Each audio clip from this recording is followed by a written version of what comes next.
Always updating Android apps to the latest version is certainly important for security, privacy, and of course the latest features.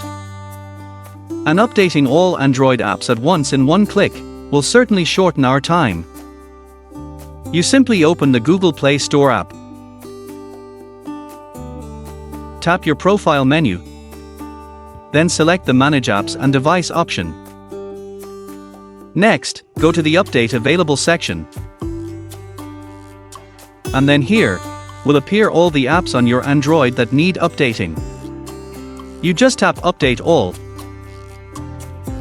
Then all these apps will be automatically downloaded and installed to the latest version automatically, so that you no longer need to update all Android apps manually using the method above. You can also activate the auto update feature, so that every time an app releases a new version, Google Play Store will automatically update it. The way, still tap your profile menu, but this time select the Settings option. Tap on the Network Preferences section. Then select Auto Update Apps. And just select the Update All Apps over Wi-Fi or Mobile Data option. And done. That's how to update all Android apps at once via Google Play Store, and how to enable its auto update feature.